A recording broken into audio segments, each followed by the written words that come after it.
रोहिडा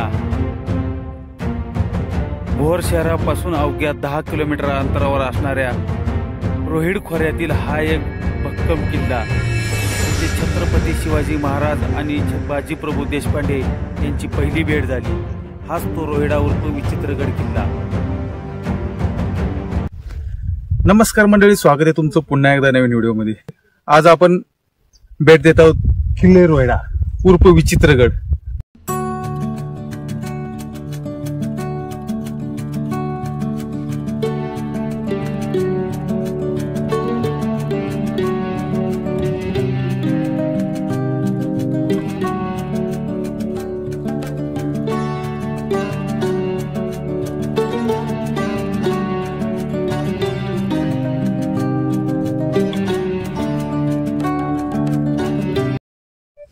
तशी गडाची चढाई 1 तासाची आहे। अर्ध्या तासानंतर आपण वरती आल्यानंतर गडाचा मुख्य असा प्रवेशद्वार दिसतो। तो मुख्य असा प्रवेशद्वार गडाच्या अगदी खालच्या टोकापासून पण दिसतो। वरती आल्यानंतर अगदी स्पष्टपणे दिसतो तो गडाचा महादरवाजा, गणेश दरवाजा। गडाची चढाई मध्यम स्वरूपाची आहे। गड इतका फारसा अवघड नाही।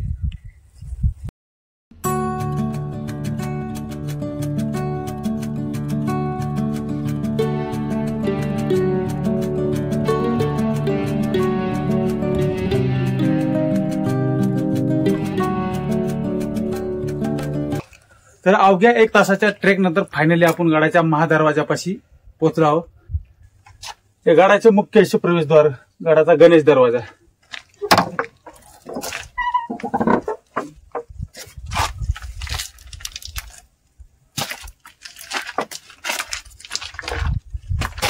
या आतमध्ये आल्यानंतर छोट्या छोट्या काही दिवड्या बनवल्या आहेत, त्याच्यामध्ये काही मूर्ती आहेत।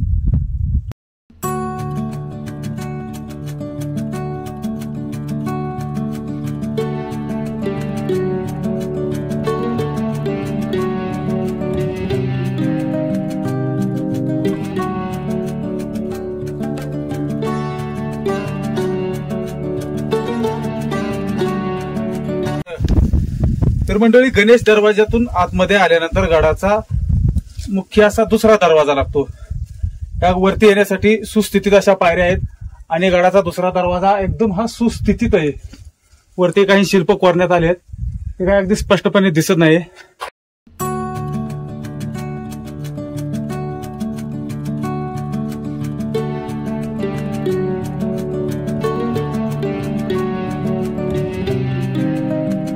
दुसऱ्या दरवाज्यातून आतमध्ये आल्यानंतर त्या बाजूला आपल्याला पहारेकऱ्यांना बसण्यासाठीच्या दिवड्या दिसतात।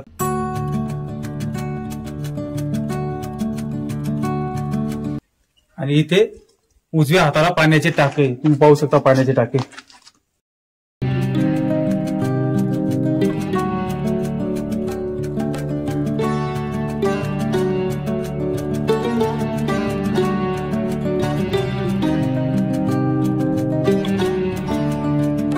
अगदी स्वच्छ आणि सुस्थितीत असे पाण्याचे टाके, एकदम अंडरग्राऊंड असल्यामुळे घाण वगैरे काही नाही, एकदम स्वच्छ पिण्याच्या पाण्याचे टाके।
हा गडावरील मुख्य असा तिसरा दरवाजा।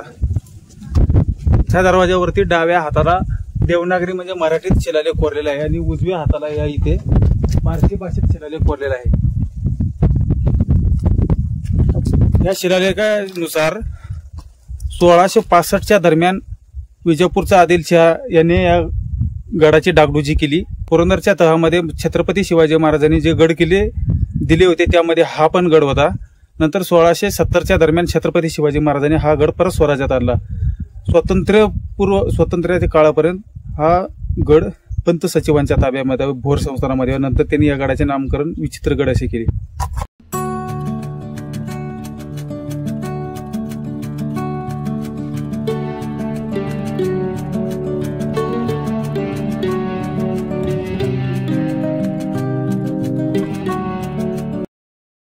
गडाच्या तिसऱ्या दरवाज्यातून आतमध्ये आल्यानंतर समोरासमोर आपल्याला एक श्री हनुमानाचे मंदिर, मारुतीरायाचे मंदिर आणि मंदिराच्या बाजूला राजसदरचे काही अवशेष दिसतात. तुम्ही पाहू शकता राजसदरचे अवशेष अजूनही सदर बांधकाम शिल्लक आहे.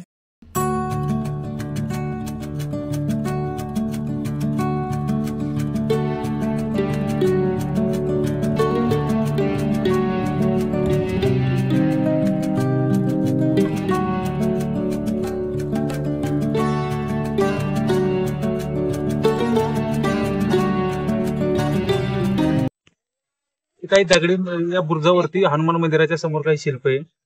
आता अगदी स्पष्टपणे काही दिसत नाही.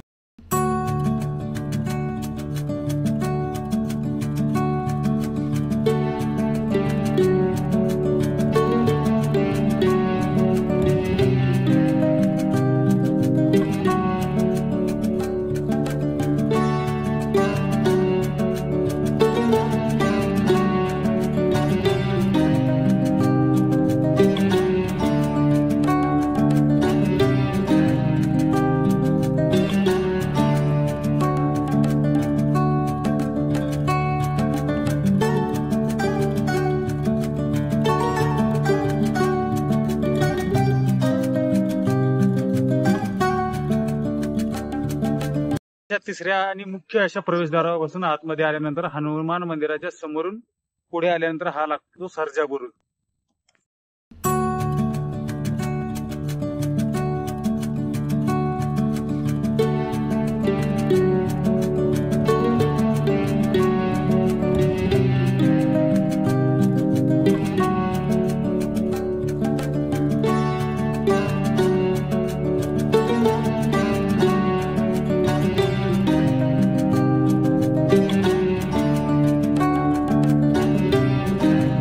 ही त्या काळातील सर्जा बुरुजावरील ध्वज फडकवण्याची जागा.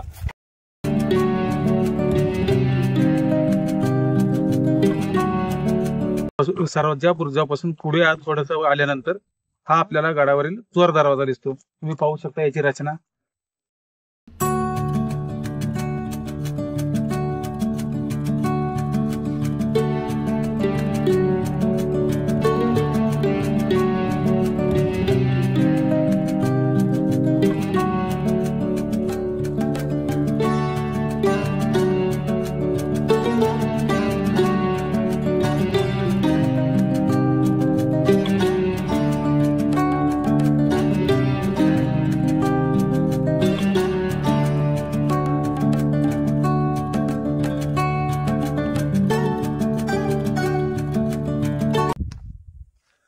हे त्या काळातील काही वाड्यांचे अवशेष. त्याच्या खाली फक्त सदर बांधकाम शिल्लक आहे. अगदी पूर्णपणे नामशेष झाले आहे ते.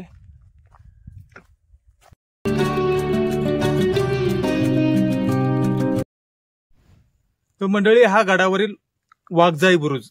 त्या बुरुजाच्या अगदी पाठीमागे वाघजाई देवीचे मंदिर आहे. त्याच्यावरून या बुरुजाला वाघजाई बुरुज असे नाव पडले. आणि या बुरुजाची रचना पाहू शकता तुम्ही. अगदी मजबूत आणि एकदम भरभक्कम अशा स्थितीत आहे. या बुरुजाची बांधणी भक्कम अशा स्थितीत आहे अजून पण. तुम्ही पाहू शकता याला छोट्या छोट्याशा अशा दिवड्या बनवण्यात आल्या आहेत. इथं या बुरुजाचा उपयोग त्या काळी टेळणीसाठी केला जायचा आणि पहारा देण्यासाठी.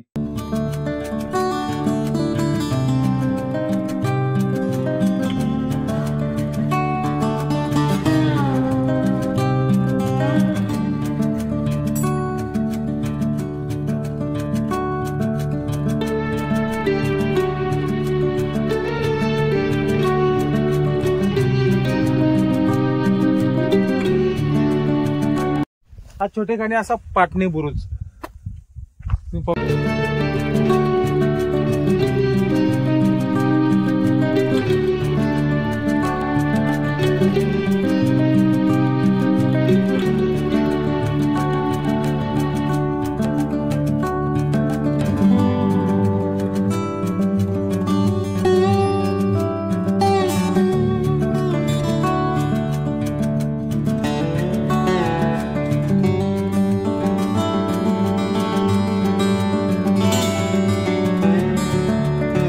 गडावरील पाण्याच्या टाक्यांचा समूह, तिथे जवळजवळ 3, 4, 5 अगदी जवळजवळ असे 5 ते 6 टाके खोदले आहेत आणि त्यामध्ये 12ही महिने पाणी असते.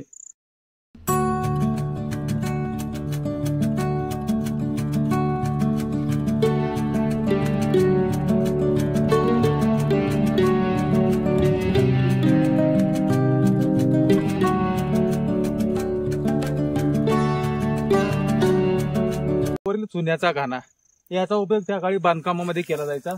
तुम्ही जवळजवळ महाराजांच्या प्रत्येक गड किल्ल्यावरती चुन्याचा घाणा पाहायला मिळेल.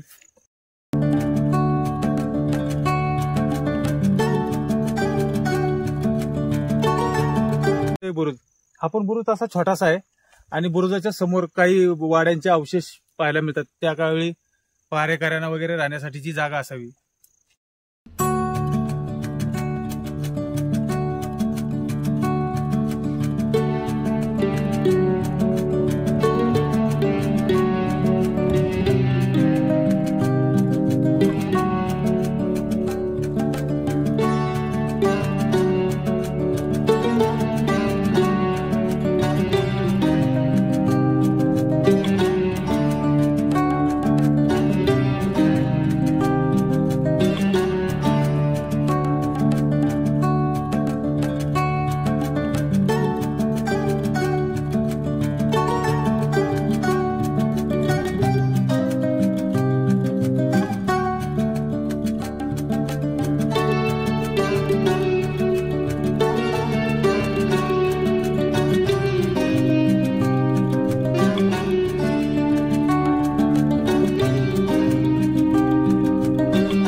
प्रचंड अशा वाघजाई बुरुजानंतर हा गडावरील त्याच स्थितीत असा मजबूत आणि अगदी भरभक्कम बुरुज म्हणजे शिवली बुरुज.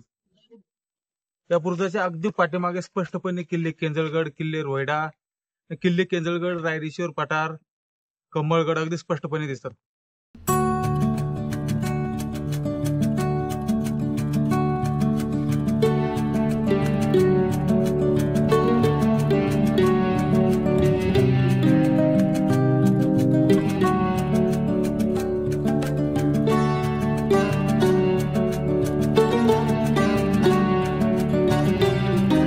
काही वाड्यांचे अवशेष आहेत, आता पूर्णतः भग्न अवस्थेत आहेत.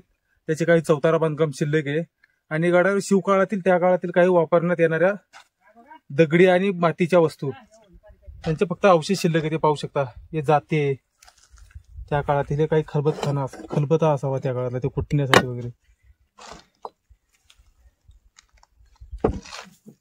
पूर्णतः भग्न अवस्थेत झाले. त्या काळातील शिवकाळातील वापरण्यात येणाऱ्या काही दैनंदिन जीवनातील ह्या काही वस्तू आहेत.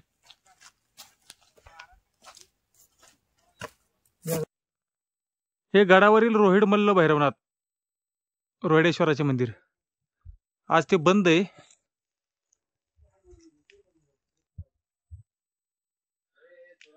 इथे शिवकाळातील माहिती देण्यासाठी इथे छोटेखानी एक टीव्ही बसवण्यात आलाय. त्याचा रिमोट आहे इथे, तो घेऊ शकता. इथल्या काही सूचनांचे पालन करून ते वापरू शकता. या मंदिराचा आता जीर्णोद्धार झालेला आहे, परंतु आज मंदिर काही कारणास्तव बंद आहे.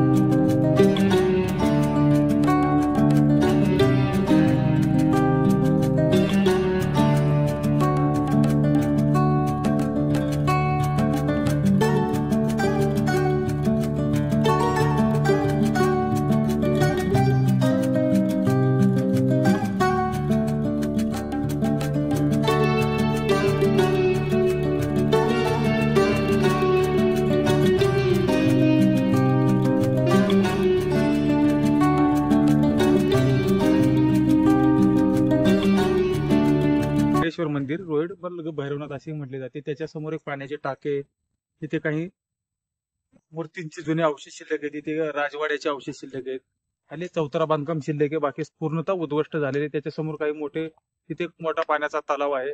मंदिराच्या समोर हा एक छोटा पाण्याचा तलाव आहे.